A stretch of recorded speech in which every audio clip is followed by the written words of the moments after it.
You and me, we ain't nothing alike. Let's set the record straight. Those words you say, they hold no weight, they like. Let's set the record straight. You'll never break the man before you're out.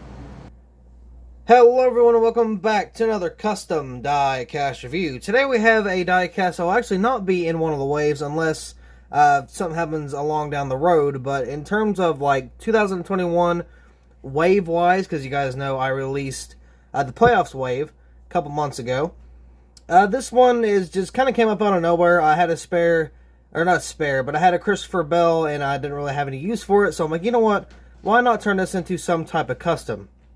I have just recently thought about doing a Monster Energy wave, like a like a playoff wave, but not 2021, not the yellow banners. It would have been like the green banners, spoiler splitter, all that fun stuff.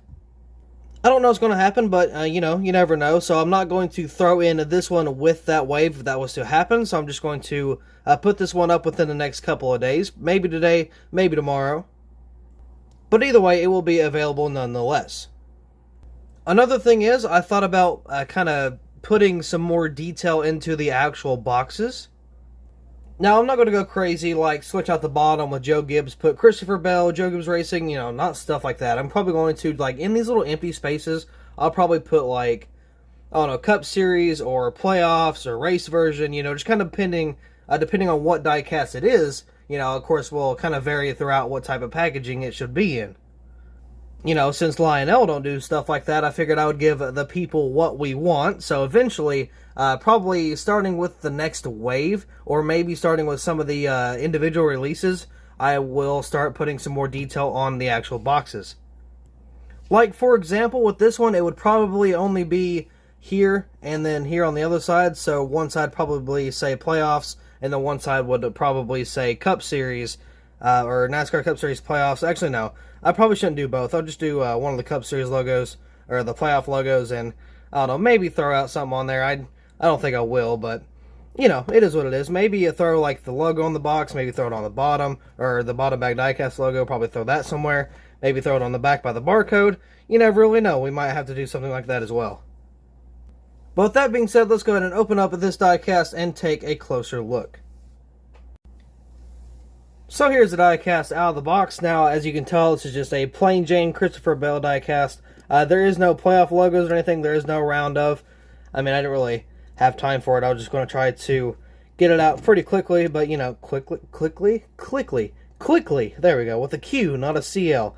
But yeah, so this diecast I've had for, not too long, but I got it planning, you know, to make the stop motion series, of course, the Little Wrangler Cup series, back in action for 2021 for the, you know, the season anyway, and that wasn't going to happen. So we actually had to miss out on, we're on 2019 right now, we're missing out on 2020, sadly, and 2021, sadly, and then we're going to pick it up on 2022.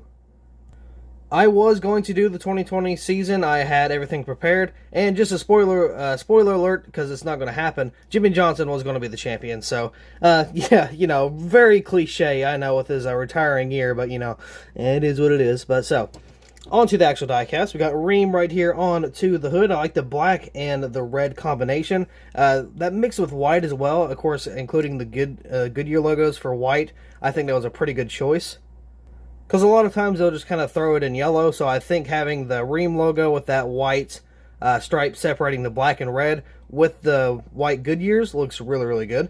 Got Bell right there. I know it's not the best playoff banner, but it's the best my little printer can do. Got the number 20 right there, Rheem.com. Got Bell on the back there. Let's see. Ooh, is that supposed to be all crooked like that? I think I asked that in the actual review, too. Speaking of, actually, just a plain review, I can leave a link in the description if you have not went and checked it out already. Obviously, you don't have to, but I would not complain if you did. So, the new degree of comfort right there for Rheem on the deck lid. Got a yellow painted spoiler. It's not the best painted. I did kind of touch it up a little bit, but, you know, I did my best. I didn't use any painter's tape or anything like I normally would. So, I'm trying to get better with freehand. Got Camry right there, Rheem.com. Rheem, once again, Toyota. Of course, got the 20 XSE and the Camry logo with the taillights back here. So we got Rheem and nothing on the quarter panel. We do have that continuation of the light back there. DeWalt, C. Bell. This was before he got the win at the road course, so there's no winter stickers, even though technically the car, or the playoff, is way after he won that race, but the paint scheme itself, released by Lionel, it was just the primary. It was before he won the race, so that's why there's no winner sticker or anything. So got the Toyota logo there. Joe Gibbs down here got Rude or Rudd. Don't really know which one for sure. Got Interstate Batteries right there, and the number 20, of course. So, of course, got the 20, as I just said. Got NASCAR Race Car, NASCAR Cup Series. Let's see, we got a couple contingency, quite a bit of contingencies. Got Sports Clips, Sherman Williams, Lincoln Welders, Mobile One, Simons, MC, maybe, or MICNC. I can't really tell. It's a little blurry. I got the little cougar looking thing down there. Got the Goodyear tire, of course. Moving on to the front end. Of course, on this little front end panel here, got K&N and Sunoco. Moving on to the front, we got the 20, of course. Let's see how the decal job turned out on this from Lionel, because I do not remember. Not bad. Not bad at all. I don't see any errors. I've only seen one mistake, and that was this little white spot right here on the Goodyear logo, but that little paint chip too. So these two little spots right here are the only thing I've seen as an error on this diecast, which is kind of rare, actually. So I got Camry right there. Of course, you got the little 30 years, and then same side, it's pretty... Oh, they got this little error too. I kind of forgot about that.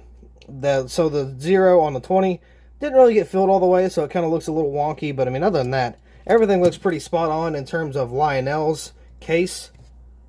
Even though we give a bunch of crap to Lionel, we still got to give him credit where credit's due. This one was done fairly well. There was only 3 very small mistakes on the actual production of this car.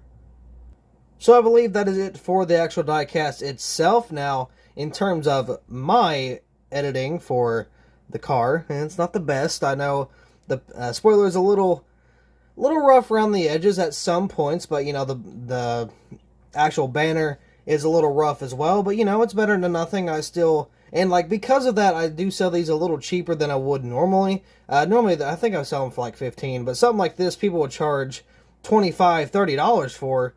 You know, if it was just actually like perfect custom. I don't know why, but I've seen a lot of these custom makers like sell their stuff for outrageous prices. I don't know, like, if it's like an inflation thing, like because everything else is going up in the world, they're kind of raising their stuff too. But in my case, I just kind of, keep it the same. Stuff like this is really cheap. A standard race one diecast is about 20-ish, somewhere around there. 124 is normally a bid, because I don't really know how to price my 124s, but, either way, I'm trying to stay pretty consistent, because if you're like me, you don't like price change. Nobody likes price change. You like it being consistent. You like knowing what you can get out of it. You like, knowing how much is what, how much is going to be what, that we can kind of calculate what you're going to have to purchase, stuff like that, right? So, with stuff rising, I try to keep mine at a very consistent pricing, just for everybody's sake. And of course, I don't go overpricing my stuff, or at least I don't think so. I haven't been told my stuff is overpriced. Actually, I've been told quite a bit that I'm underpricing a lot of my stuff. Which, may be the case, but at the same time, I try to price it on how much I feel it's worth. Not how much somebody's willing to pay, how much I feel personally.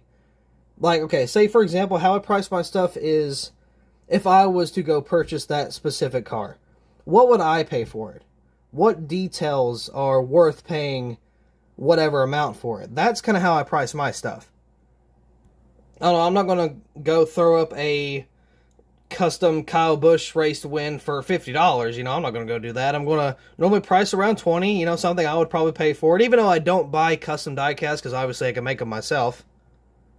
I still try to be fair. Now, this one is a Gold Series edition, meaning I paid a little more for the actual car, so I am going to price a little bit more for this custom. That way, I can kind of get my money back on that and kind of make a little bit off of it without, super overpricing it. So it's probably going to be 20 total. I always do 5 shipping for the 164s, but I spend like $4 and some odd cents with shipping.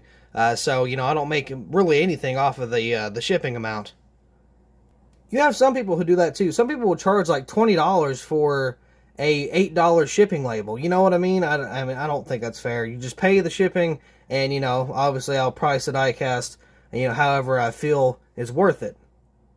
or however much I feel it's worth, I guess I should say. So this one is going to be $15, like, as the actual car, and then the $5 for shipping. Of course, all the eBay taxes I do not calculate. I do not make that taxing, so I don't know how much it would be. I'm assuming it'd just be a couple extra bucks just for, you know, eBay's side. But one day, I might have a website to where I don't have to worry about that. But with that being said, that is for another day. So with that being, you know, kind of completed in terms of, you know, kind of looking slightly into the future, that'll be all for this custom diecast review. So thank you all so much for watching. I hope you all enjoyed, and I will see you in the next video.